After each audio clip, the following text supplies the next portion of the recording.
नमस्ते, आदाब, सत श्री अकाल, वळक्कम आणि राम राम मंडळी। अस्सलाम वालेकुम दोस्तों।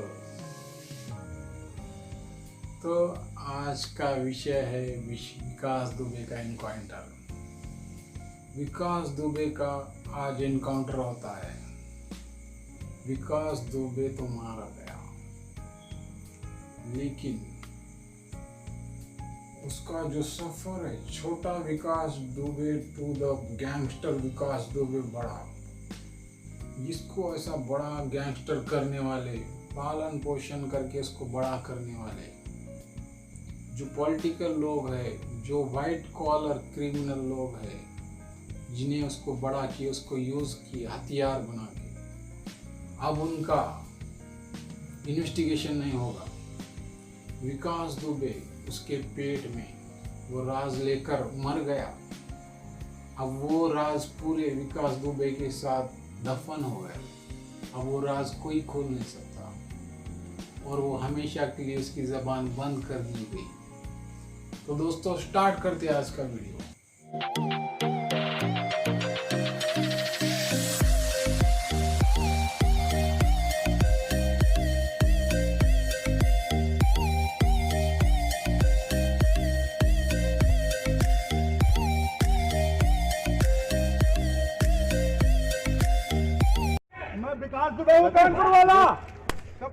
उत्तर प्रदेश के कानपुर में 8 पुलिस वालों की हत्या के अभियुक्त विकास दुबे को आखिरकार मध्य प्रदेश के उज्जैन से गिरफ्तार कर लिया गया है।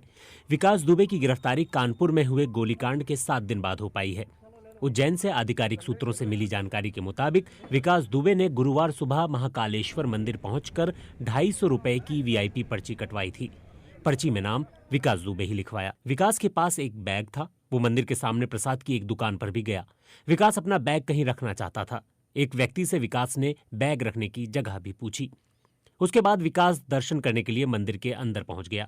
इस दौरान सिक्योरिटी गार्ड को शक हो चुका था और पुलिस को भी उसने सूचना दे दी। हमारे मंदिर के एक सिक्योरिटी चलती है कि उसमें 4-5 गार्ड रहते हैं, रोड शो बोलते हुए। ये उस पर शायद वॉच कर रहे थे पहले से। इन्होंने उस पर नजर रखी। वो मंदिर दर्शन करने गया।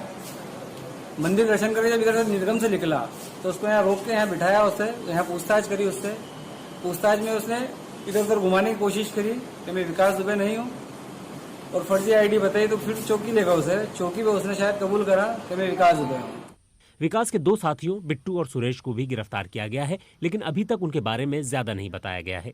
पुलिस के एक अधिकारी का दावा है कि उज्जैन में आकर महाकाल मंदिर में जाने की वजह ये थी कि विकास पुलिस के साथ मुठभेड़ से बचना चाहता था।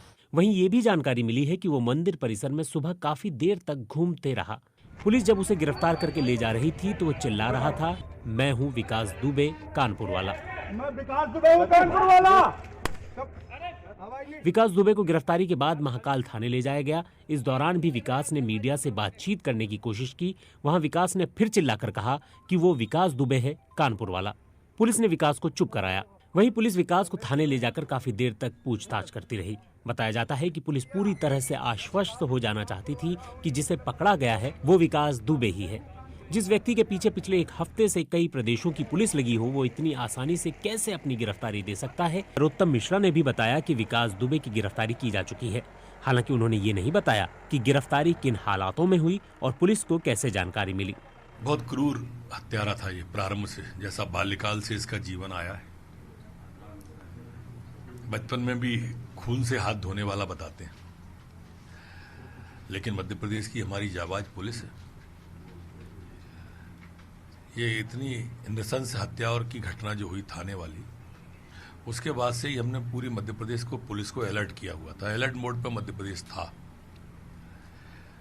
जैसे ही संदेह हुआ तो उज्जैन में महाकाल मंदिर से हमने गिरफ्तार कर लिया है उसको। मुख्यमंत्री शिवराज सिंह चौहान ने भी उसके बाद ट्वीट करके विकास दुबे की गिरफ्तारी की बात कही। पुलिस सूत्रों से ये भी जानकारी मिली है कि विकास दुबे को उज्जैन पुलिस किसी अज्ञात स्थान पर ले गई है। वहीं उसे उत्तर प्रदेश पुलिस को सौंपने की भी बात हो रही है। मध्य प्रदेश पुलिस ने, उज्जैन पुलिस ने त्वरित कार्रवाई कर इस दुर्दांत अपराधी को गिरफ्तार किया है, हिरासत में लिया है। मैं मध्य प्रदेश पुलिस को इसके लिए बधाई देता हूं। हम उत्तर प्रदेश के निरंतर संपर्क में हैं। आगामी कार्रवाई के लिए इसको उत्तर प्रदेश पुलिस को सौंपा जाएगा। और आज सवेरे से ही मैं उत्तर प्रदेश के माननीय मुख्यमंत्री योगी जी के संपर्क में हूं और दोनों राज्यों की पुलिस मिलकर कार्रवाई कर रही है। आरोप है कि विकास दुबे ने 2 जुलाई को कानपुर के बिकरू गांव में गिरफ्तार करने गई पुलिस टीम पर हमला किया था। पुलिस टीम पर की गई फायरिंग में 8 पुलिस वालों की मौत हो गई थी। इसके बाद विकास पर इनामी राशि लगातार बढ़ाई जा रही थी। अब इनामी राशि बढ़कर 5 लाख हो गई थी। वहीं इस मामले पर राजनीति भी तेज हो गई है। जहां प्रदेश सरकार इसे अपनी सफलता बता रही है, वहीं कांग्रेस ने सरकार को घेरते हुए इसे नाकामी बताया है। मुख्यमंत्री शिवराज सिंह चौहान ने कहा है, जिनको लगता है कि महाकाल की शरण में जाने से उनके पाप धुल जाएंगे, उन्होंने महाकाल को जाना ही नहीं। हमारी सरकार किसी भी अपराधी को बख्शने वाली नहीं है। वहीं प्रदेश भाजपा ने ट्वीट किया, विकास दुबे उज्जैन से गिरफ्तार, उसे शायद किसी ने बताया नहीं कि मध्य प्रदेश में अब शिवराज सिंह चौहान की सरकार है, ना कि कमलनाथ की, जो मध्य प्रदेश में घुसने का दुस्साहस कर बैठा। यूपी पुलिस के सभी 8 शहीदों को नमन, आपका अपराधी हमारी गिरफ्त में है। उधर कांग्रेस ने कहा, मध्य प्रदेश बना अपराधियों का शरण स्थल, विकास दुबे भी उज्जैन में छिपा था। पूर्व मुख्यमंत्री दिग्विजय सिंह ने ट्वीट किया, ये तो उत्तर प्रदेश पुलिस के एनकाउंटर से बचने के लिए प्रायोजित सरेंडर लग रहा है। मेरी सूचना है कि मध्य प्रदेश भाजपा के एक वरिष्ठ नेता के सौजन्य से ये संभव हुआ है। जय महाकाल।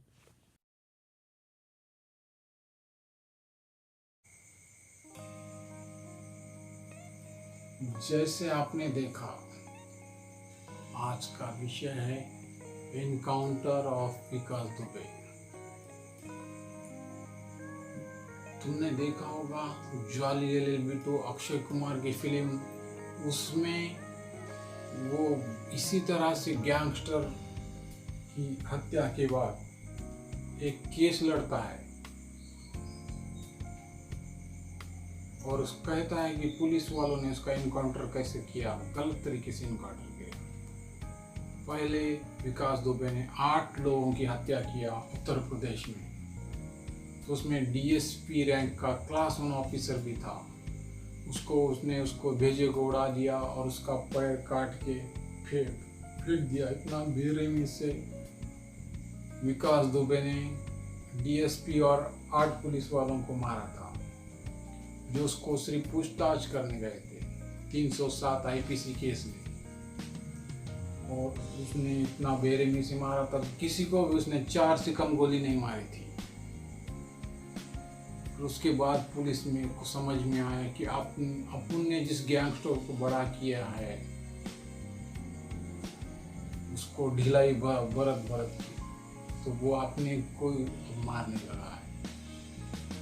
अब विकास दुबे को मारना ही पुलिस वालों का मेन एम हो गया और उनके पुलिस वालों को मार रहा है। तो उसके ऊपर 60 केसेस थे, जिसके अंदर आधे से ज्यादा 302 के केस। विकास दुबे का फिर पुलिस वालों ने JCB से घर भी गिराया। अब इंस्टेंट कानून, किसी ने आदेश दिया घर गिराने का, इस तरह पुलिस ने अपने हाथ में ले लिया कानून। फिर उसके साथी को भी इनकाउंटर में मार दिया। 5 से 6 लोगों को भी मार दिया गया। विकास दुबे का उसमें एक मामा भी था, उसको भी मार दिया गया। तो दोस्तों, विकास दुबे की ये इनकाउंटर कहानी है। इसमें आप लॉ को देखिए, लीगल पॉइंट देखिए, कानून A to Z इसमें बता रहा है। वैसा देखिए तो पॉलिटिकल लोगों पे भी केसेस रहते हैं। अब उत्तर प्रदेश के ऑनरेबल चीफ मिनिस्टर योगी साहब के ऊपर भी बहुत से केसेस है। उन्होंने जो हलफनामा दिया है अपने मतदान के टाइम पे, इलेक्शन के टाइम पे, उसमें उनके ऊपर IPC के गंभीर धारा है। उनको कोई नहीं करता। ठीक है, पॉलिटिकल लोगों का। अब विकास दुबे का घर गिराना, उनके लोगों को मारना, इनकाउंटर करना, ये कितना गलत तरीका है। फिर विकास दुबे भाग जाता है, फरार होता है और वो उज्जैन मध्य प्रदेश तक जाता है, इतने दूर, और वहाँ महाकाली मंदिर में वो पूजा करने को जाता है। तो वहां पकड़े जाता है। इतने दूर गए से गया तो पुलिस वाले बोलते कि उसने फर्जी आई कार्ड बता के गया और मास्क लगाया इसलिए पहचाने नहीं गया। ये मास्क का भी दुरुपयोग है इसमें। देखिए जिस तरह से हैदराबाद में इनकाउंटर हुआ था वैसा ही इनकाउंटर इसमें भी हुआ। फिर दूसरे दिन बताया कि विकास दुबे ने जब गाड़ी पलटी पुलिस वालों की तो भागने की कोशिश की और इंस्पेक्टर की एक पिस्टल खींच के ली और उनके ऊपर फायर भी किया, तो उस इनकाउंटर में विकास दुबे मारा गया। तो ऐसा कुछ हजम नहीं होता साहब। ये स्टोरी थोड़ा सा फिल्मी लगती है, फिल्मी जैसे कि आप देखिए जॉली LLB 2 टाइप फिल्मी कहानी है। अब 1987 में हाशिमपुरा में ऐसे ही मुस्लिम लोगों का इनकाउंटर किया गया था।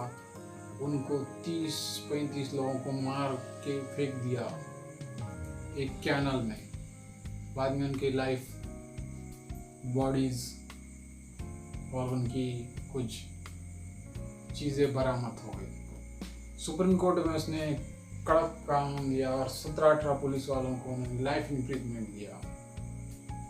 इसी तरह से हैदराबाद में जो एनकाउंटर हुआ उसमें भी इन्वेस्टिगेशन सुप्रीम कोर्ट कर रहा है। मेरे को यही कहना है कि विकास दुबे को मार के उसका मुंह बंद कर दिया गया है और उसको जो बड़ा कर रहे थे, जो भी पॉलिटिकल लोग बड़ा कर रहे थे, उनको बचाया जा रहा है। विकास दुबे एक इंसान नहीं है, पूरा गैंगस्टर है, एक पूरा नेटवर्क है। उस नेटवर्क को आप कोई भी नहीं पहचान सकता। उसकी इतनी धौक थी कि उसने राज्य मंत्री को पुलिस स्टेशन में मारा था 30 पुलिस वालों के सामने, तो एक भी पुलिस वाले ने उसके खिलाफ बयान नहीं दिया।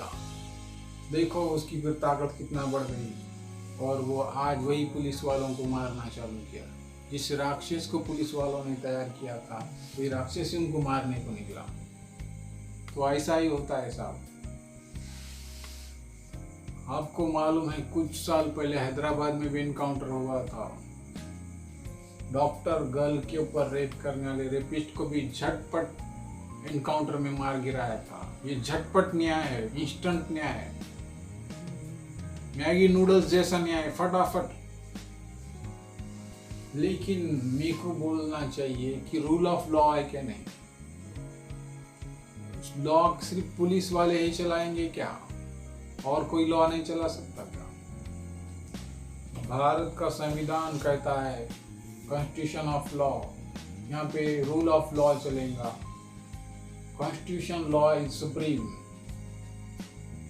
तो पुलिस वाले अगर ऐसा इनकाउंटर में मारने लगे तो रूल ऑफ लॉ कहाँ गया? तो इसमें जंगल राज आएगा, माइटी राज आएगा। पुलिस को एक्सट्रीम पावर मिल जाएगी और वो ऐसे इनकाउंटर कर देंगे गौर गरीबों का, किसी से भी पैसे लेके। स्पाइडरमैन फिल्म में बताया गया है कि extreme power creates extreme corrupt person. तो आप देखे होंगे कि जिसको भी पॉलिटिकल पावर बहुत एक्सट्रीम मिलती है वो करप्ट हो जाता है, एक्सट्रीम करप्शन करने लगता है और वो बोलता है मेरे ऊपर कोई नहीं है। लेकिन इसमें है साहब कि constitution is supreme, the law is supreme, constitution law is supreme, no one is above the law, no one is above the law, only law is supreme. Extreme power police वालों को नहीं देना चाहिए, वो एक्सट्रीम करप्ट हो जाते हैं। और ऐसे भी पुलिस वालों का करप्शन तो सरेआम मालूम है, ऑल इंडिया मालूम है कि पुलिस वाले बहुत करप्ट रहते हैं, करप्शन चलता है। Honourable supreme court chief justice of India Sharad Bobde साहब ने क्या कहा था हैदराबाद एनकाउंटर में, जिसमें उन्होंने इन्वेस्टिगेशन का ऑर्डर दिया, तो उसमें उन्होंने वही कहा था ये इनकाउंटर गलत है। Justice not for the take of the revenge, justice बदला लेने के लिए नहीं है। जस्टिस ये नहीं है विकास दुबे को मारना, उसके लोगों को मारना, ये जस्टिस नहीं, ओनली बदला है, रिवेंज है बाय यूपी पुलिस। तुमने हमारे 8 लोग पुलिस वालों को मारा तो हमने तुम्हारे इतने गैंगस्टर को और विकास दुबे को मारा।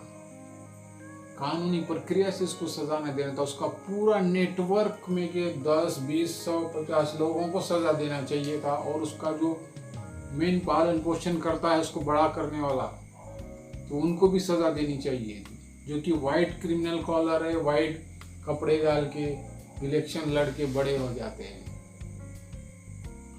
तो इसमें पॉलिटिकल लोगों को बचाया जा रहा है सीधा सीधा विकास दुबे को मार के, उसका मुंह बंद कर देना। विकास दुबे के साथ ये राज बंद हो गया और दफन हो गया। और दोस्तों, इस तरह से मुझे यही कहना चाहिए था कि विकास दुबे का एनकाउंटर करना यानी कुछ लोग चीज़ों को छुपाना है। तो आपका बहुत ही धन्यवाद कि आपने ये वीडियो आखिरी तक देखा। इस चैनल को लाइक कीजिए, सब्सक्राइब कीजिए और ज़्यादा से ज़्यादा लोगों से शेयर कीजिए। Thank you very much.